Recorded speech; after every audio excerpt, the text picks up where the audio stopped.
E aí, pessoal, boas-vindas a mais um estudo nosso. Sabe, dominar o alemão para conhecer pessoas não precisa ser nenhum bicho de sete cabeças. Hoje, a gente vai montar um roteiro de conversação literalmente do zero, transformando regras gramaticais em ferramentas práticas para você usar em encontros casuais, festas ou até quando conhecer colegas novos. E a nossa rota de hoje é a seguinte: 1. Quebrando o gelo. 2. Primeiros diálogos. 3. Tempo de permanência. 4. A conjunção sondern. E 5. Preposições de acusativo. Vamos nessa! Parte 1. Quebrando o gelo e o alemão.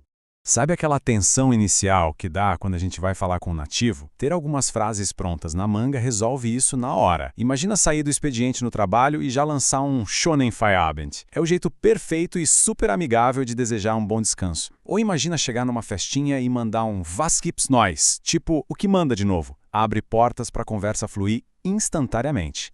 E claro, a gente tem aqueles blocos de montar fundamentais para qualquer bate-papo. Netze kennen te lernen. Olha, não precisa dissecar a gramática aqui agora, é só decorar que funciona como um prazer em conhecê-lo. Na hora de ir embora, tschüss, mach's gut, faz você soar super natural como um tchau, se cuida. E para puxar assunto com alguém que você já conhece numa roda de amigos, was tut sich denn bei dir?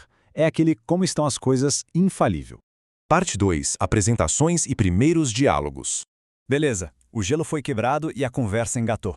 Agora a gente precisa daquela pergunta clássica para ancorar o papo sobre lugares ou cidades. Woher kommen Sie, que significa de onde você vem. É o gancho perfeito. E responder a isso tem um roteiro super lógico. Passo 1, a saudação básica. Guten Tag. Passo 2, você diz o seu nome usando o verbo heißen, soltando um Ich heiße ou Mein Name ist. E por fim o verbo kommen para indicar sua origem. Ich komme aus, seguido do seu país. É pura lógica, não tem erro para fazer uma introdução impecável. Só que, pessoal, a dinâmica muda completamente dependendo do ambiente, né?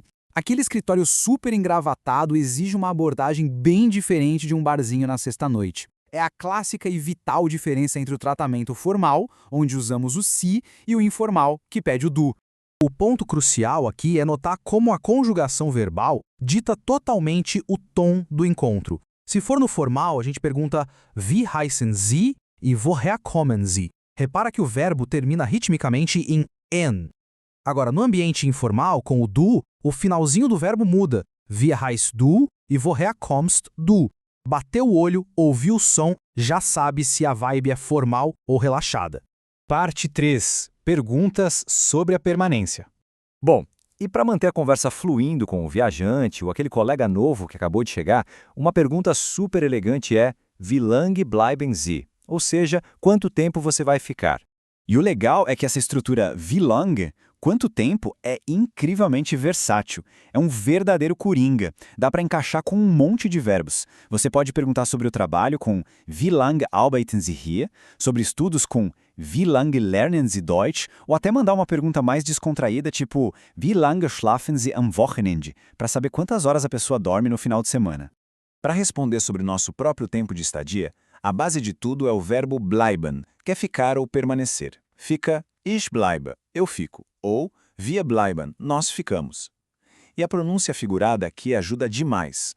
Soa meio como ich bleibe e wir bleiben. Feito isso, é só plugar o vocabulário de tempo no final. Vai ficar só uma noite? Nur eine Nacht. Até o dia 11? Bis zum 11. Vai passar uma semana inteira? Eine Woche. Simples, prático e direto ao ponto. Parte 4. A conjunção explicativa, sonder. Gente, isso aqui é um verdadeiro power-up no alemão. Todo mundo conhece o aber para falar mas. Só que o sondern é uma conjunção diferentona. Ela é usada exclusivamente depois de uma frase negativa para introduzir uma alternativa. Significa algo como mais sim. Para quem manja um pouco de espanhol, opera exatamente do mesmo jeitinho que o sino ou sino que, corrigindo o que acabou de ser negado. O uso do sondern costuma brilhar muito em dois momentos chaves. Na famosa estrutura não apenas mas também, que em alemão vira nicht nur, sondern auch. E naquele caso de negar algo logo de cara com nicht ou kein para já jogar a alternativa real logo em seguida. O clássico não é isso, mas sim aquilo. Essa fase aqui ilustra a regra com perfeição. Schickt keinen Brief, ele não está mandando uma carta, notem a negação forte com o keinen aí.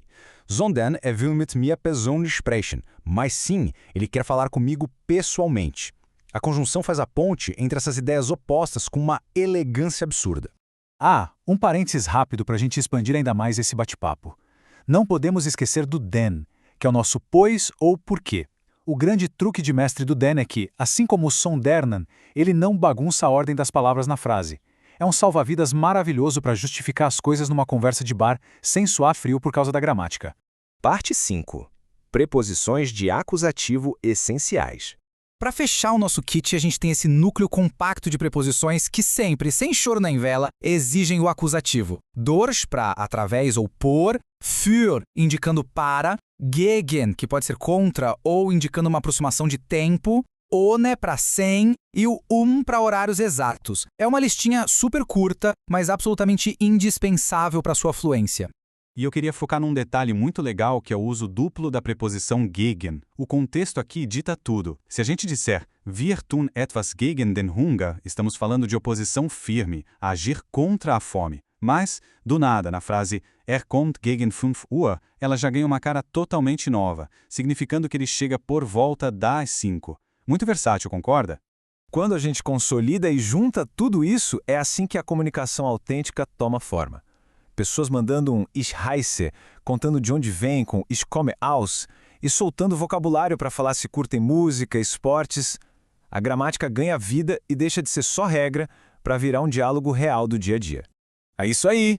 Juntando o vocabulário de quebra-gelo, como fazer as perguntinhas certas sobre estadia e tendo domínio daquelas preposições e conjunções espertas, qualquer bate-papo inicial fica infinitamente mais rico. E aí, para fechar, eu deixo a provocação no ar. Com todo esse repertório novo na cabeça, qual vai ser a primeiríssima frase que você vai usar para abrir o seu próximo encontro em alemão? Fica o desafio para colocar o roteiro em prática. Um super abraço e até a próxima!